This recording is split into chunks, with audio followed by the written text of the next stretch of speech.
I thought this would be a fun subject, and I think I'm going to title this INTP Male or INTP Man Talks About Extroverted Feeling Women.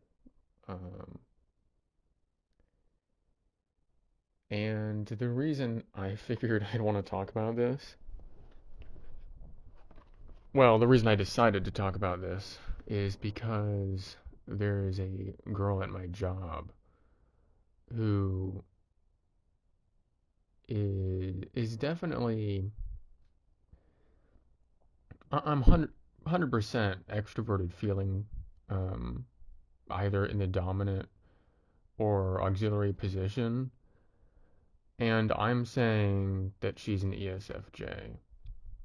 And I'm not just talking about this just because of her, but kind of like the last straw, I guess.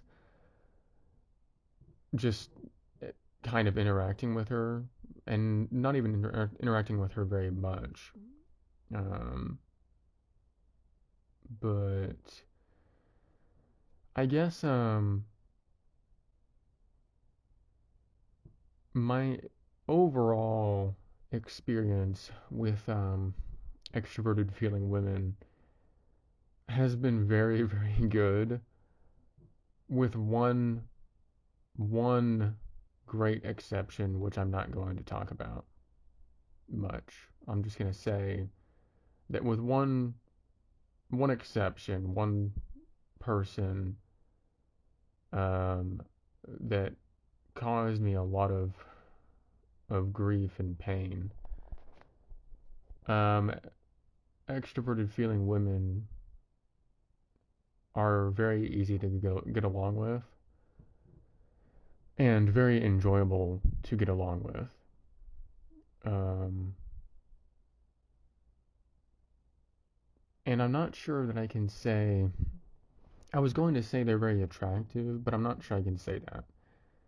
I will say, I'm not even sure I can say there's chemistry. It's more, because, like, it's more like there's friction. It's like, you kind of, your personalities kind of just rub against each other in the right way. Whereas with chemistry, it's more like, I guess I'll try to define some terms here. So with chemistry, it's more like you and another person mesh together very well. There's kind of a mixture where the humor is shared and you're on the same sort of intellectual level, hopefully, and you have similar interests, and it's just very easy to talk. You know, you make a joke and the other person laughs and makes another joke, and your sense of humor, it, it works very well. You know, it's very important to share a sense of humor because it means that you think in a similar way to the other person. And so chemistry is basically like when you're interacting and it's flowing and it's mixing and it just works good. Everybody kind of knows what that is. And then attraction is when you're actually, it's not necessarily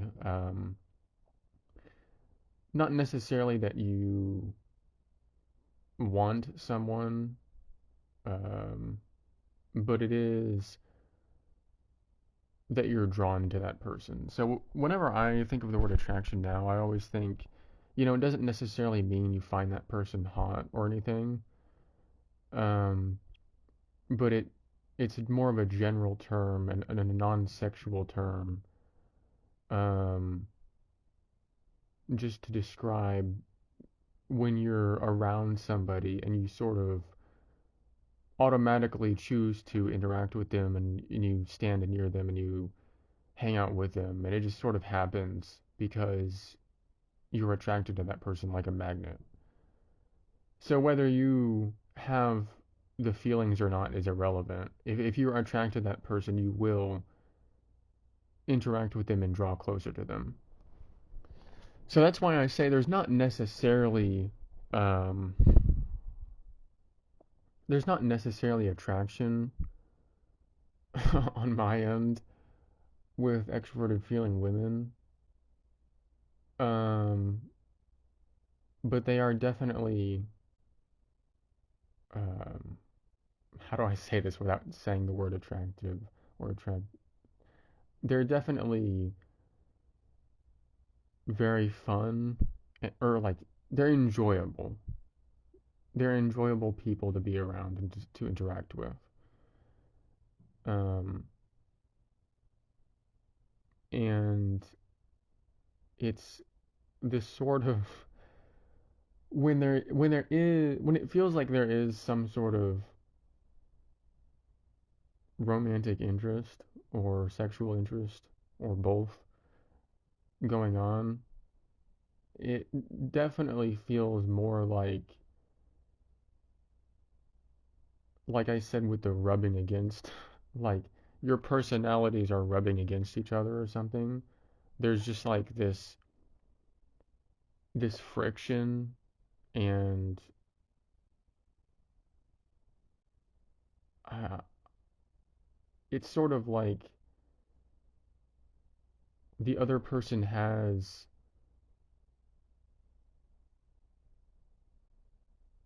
a a wall built around them, and you kind of start poking at the wall, and then you see something that you like, and they're doing the same thing to you and your wall, and you both have these walls up, but you're trying to poke through and see the other person. So you're not really mixing together, but you're like I don't want to say like rubbing against each other because it sounds weird, but that's kind of what it is like. It's like you took the bricks of the wall and you started like rubbing them against each other, like, but they're not getting through. Um, there's just a lot of friction, but it's what I mean is it's fun and pleasant company, and when you're interacting with that person, um, it's typically cordial and very respectful, on both sides. And when you're discussing opinions and values, it's very similar, which makes sense because we're both extroverted feeling and introverted thinking, in our stacks. And in fact, we have the same functions just in the opposite order. So with I could compare this to getting along with an INFP. Getting along with an INFP, you don't really share these values and these opinions, and you don't share the, you know how you have sort of a polite respect, maybe, hopefully you have a basis of respect for every person you meet, or you have a default attitude towards people. And then you have your own attitude towards your friends, and you have an attitude towards your enemies. And it seems like me and extroverted feeling types tend to have the same attitude with how we treat strangers. We have the same, and friends and enemies. We have the same sort of mindset of social rules. But an INFP would, for example, and this also goes with other types, has very will have very different idea of how they want to socialize, or what's acceptable, or what's polite, or anything.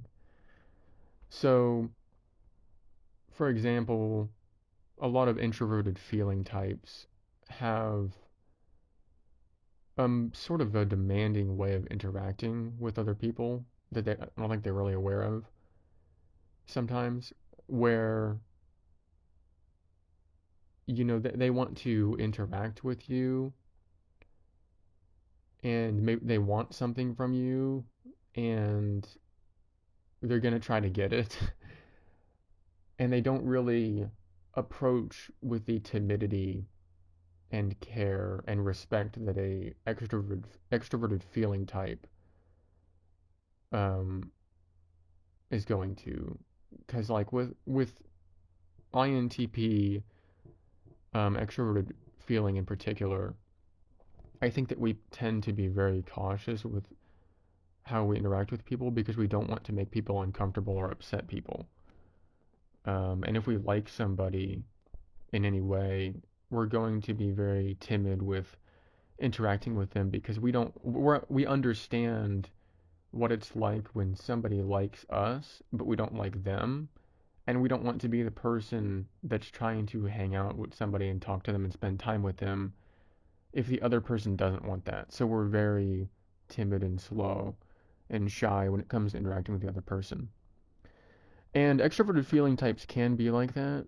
Sometimes they're pretty much the opposite and they kind of assume that other people want, well, actually, maybe they're all like this a little bit, where they kind of assume because they want to interact with everybody and they want to talk for everybody, they kind of assume that everybody else's mind is working in the same way where they want to socialize.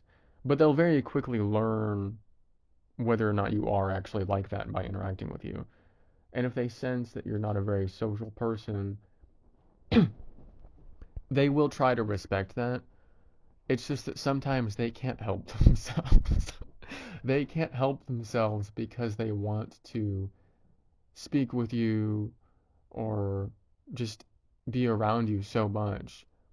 They're trying to respect you and your solitude and your need to be alone. They're trying to respect it, but they have their own need to be around you and other people.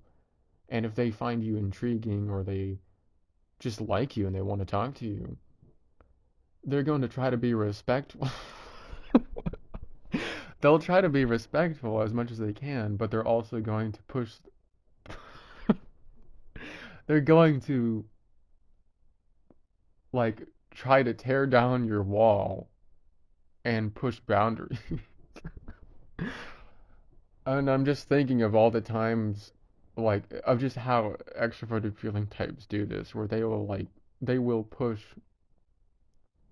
they will push down your wall if they have to. I mean, they will build it back up and leave, and it'll be nice and tidy afterwards. But then they'll come back like a wrecking ball and just knock it down. So, not everybody has that understanding, um, or that sort of timid respect of maybe this other person doesn't want to interact with me, but I want to interact with them, so I'm going to very cautiously approach this person. If some people, if they want to talk to somebody, they'll just talk to them, like they'll walk up and start talking to them and interacting with them, whether or not it makes the other person uncomfortable. And they'll even have fun if somebody gets uncomfortable sometimes. There was this one woman who I thought was an ENFJ. I'm not actually sure anymore, but she may have been an ENFP actually. Well, actually, I remember talking to her about it. She didn't know what MBTI was, but I was trying to explain it to her because I was trying to tell her like I don't know what you are. I don't know if you're an ENFJ or an ENFP. Oh yeah, and she did say actually, now that I remember, she took an official test from some website and she got ENFJ. Or at least that's what she told me. If she was an ENFP, she may have been lying. Which now I'm not sure. It's possible she was literally just lying, just because it may have been funny, or she was just trying to get the conversation to keep going. No, I don't think she was. I think she was actually an ENFJ. But the thing is, she was so hyper, and basically, this woman, she was. I think she was bisexual, but so she had a partner who was a woman.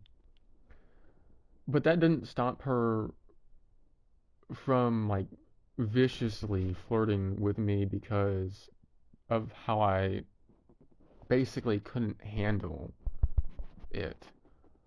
And I I tend to be very shy around women, and she just would not relent sometimes. I mean, but there was always this part of the playfulness to it was she would act like she didn't know what she was doing, even though she did. So, for example, one time, the the main thing that sticks out in my memory that makes me chuckle every now and then is one time she wanted to reach something that was kind of high up, and I'm pretty sure she could reach it. I'm pretty sure she could reach it, but she just goes. Currently, my channel name is Receiver, so I'm gonna say that. She just goes, Receiver, I need help, and she got pouty and like her shoulders sagged and stuff like that. It's like, I need help, help.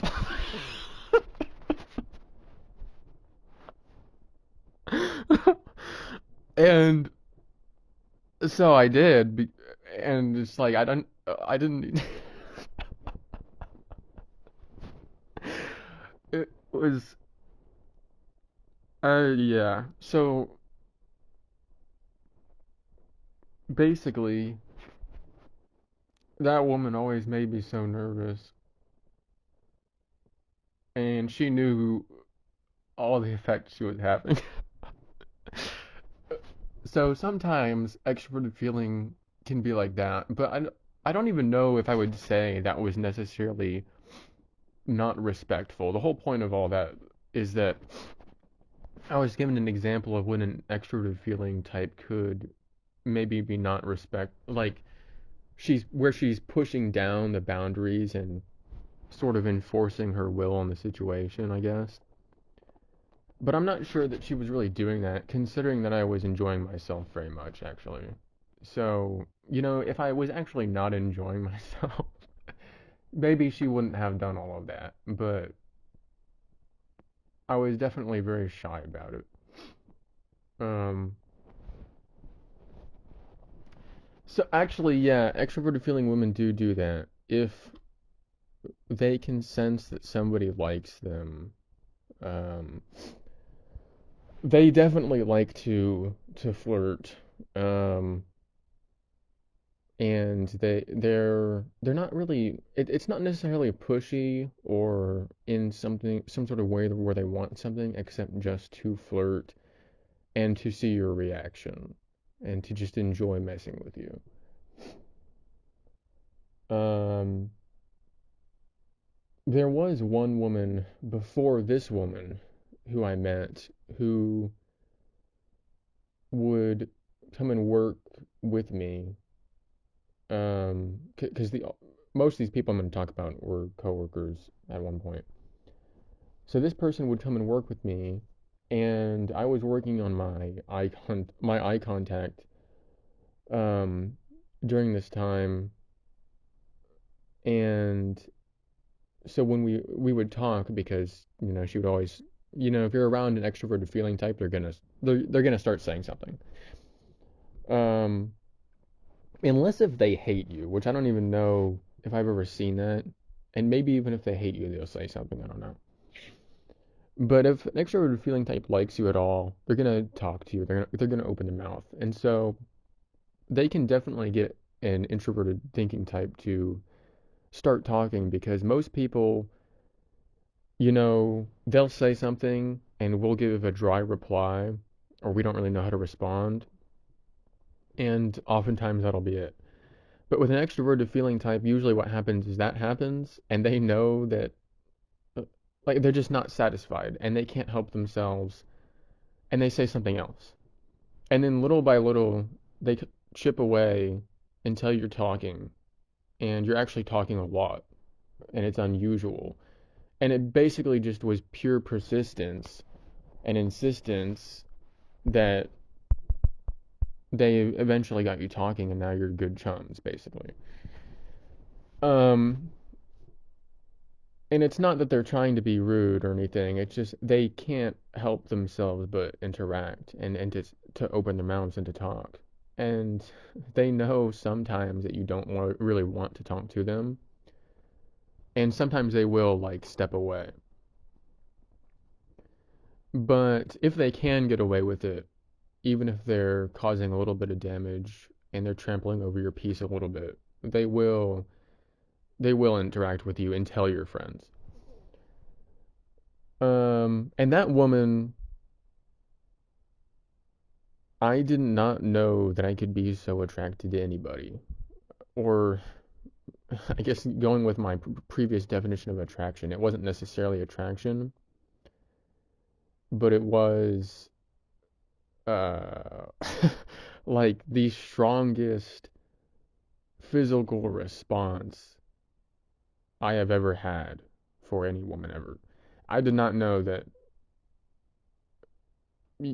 like certain things could take place. Um, and that sounds a lot weirder than what actually it was. It did get kind of weird. The body does weird stuff, but I've never had. I think it was just so much, um, so much of that friction that I've mentioned, and the eye contact was just a bit much. Um, and before that person, there was I believe, an ESFJ, because this person I just mentioned was an ENFJ who was very, very appealing, I guess. But before that, there was an ESFJ who would do similar, but I don't think it was ever any sort of attraction on her part. Because the thing is that they are attracted, the extroverted feeler is attracted to the introverted thinker, but the introverted thinker is not necessarily as attracted to the extroverted feeler because of the introversion and because of the thinking and the feeling difference. But I guess in these examples, technically speaking, these by my definition, these people are attracted, but I don't necessarily mean in a romantic way or a sexual way. Even I don't necessarily mean that. I'm just saying they're drawn to me. Um, but there was an ESFJ who would hang out with me in a similar way and basically keep talking to me even if I was incapable of entertaining responses. Um, and somebody did say once that they thought this ESFJ had a crush on me. I don't think that was ever the case, but maybe it's really hard to tell because the thing about extroverted feeling types is they're really not very shy, and if they are, I don't think it stops them. So they just can't help themselves. They just can't help themselves from interacting with you anyway. Um, I do like extroverted feeling women. I don't know how many extroverted feeling men that I've met. There's a lot less extroverted feeling men. There's definitely been like ISFJ men that I've met, but that's very different from being an extroverted feeling dominant. Um, I guess I've almost talked about basically everybody. My grandma is an ESFJ, very, very uh, picturesque, if that's the right word. When you imagine an ESFJ in your mind, that's who my grandma is, basically. Um, I like how ESFJ or extroverted feeling types they have a certain sort of prowess and skill with social situations and a sort of bravery, I guess. And I admire that quality. And also my I guess my best friend at the moment is an ENFJ.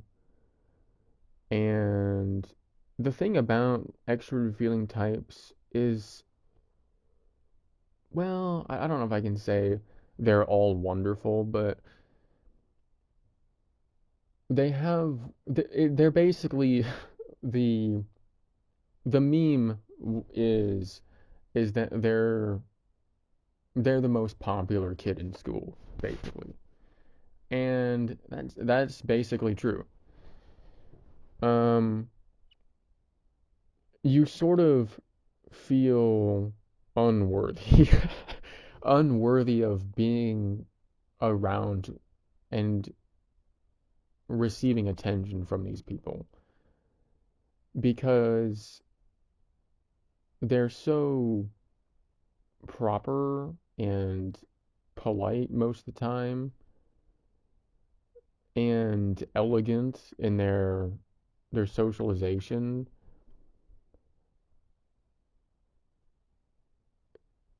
and they're just nice to basically everybody. You know, you do sort of feel unworthy at times.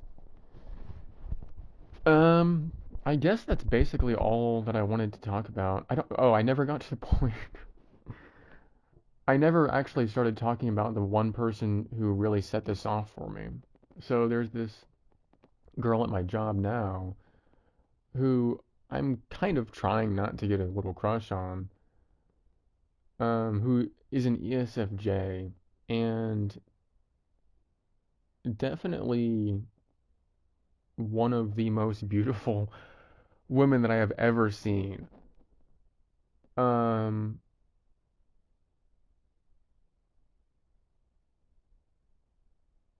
and up until about last week, I really, or maybe this week, I guess really just this week, up until this week, the whole time that I've known her, um, I haven't really had um a crush on her yet, but it's kind of happening a little bit because she is just extremely pretty and has all of these positive qualities that extroverted feeling types have.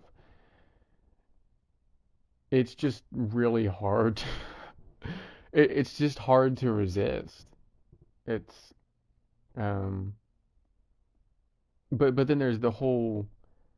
I'm pretty sure this person is out of my league, at least for because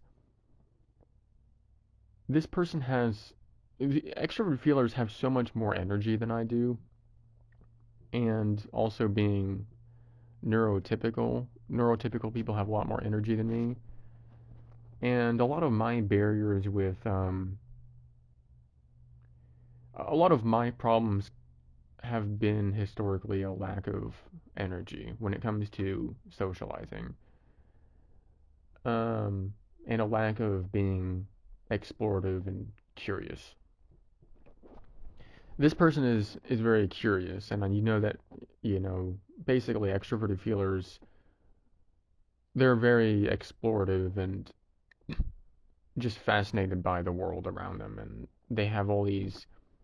they just know a bunch of stuff, and they have all these so many interests, and they don't even have time for everything.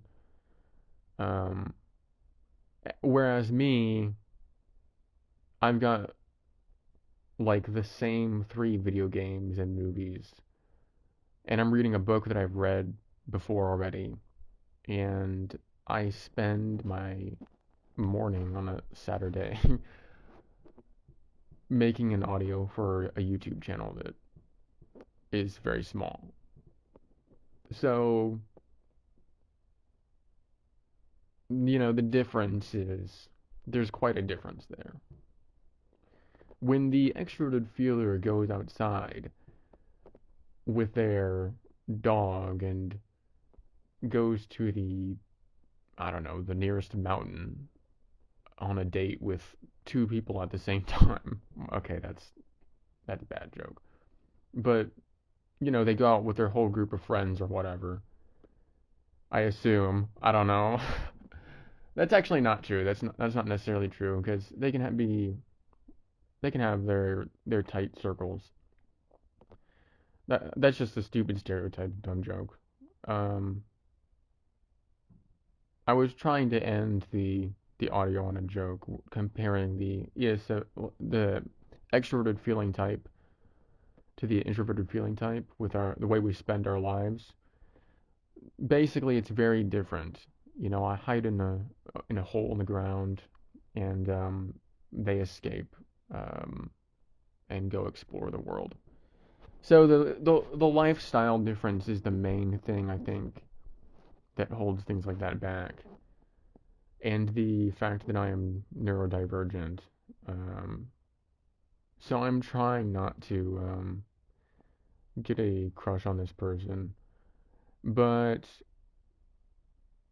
I guess what makes me curious is because I there's been 3 or 4 different instances where I was questioning if an extroverted feeler had a crush on me, and I just couldn't tell. And that's what made me say earlier, I don't know if I can tell if they actually are attracted to me or not. Because with certain types of people, there's their little tells, but with the extroverted feelers, they're just, I know they get nervous, but it just doesn't stop them because of their energy and they don't even necessarily have the confidence. They just have the will and they want. And so, if they have something for somebody, they're just going to choose to interact with that person because they want to. And they put their energy outwards instead of inwards because extroverted feeling. So their feelings, it causes them to act outwards. Whereas a lot of people will try to hide their feelings, um, like me. Like I'll try to do that.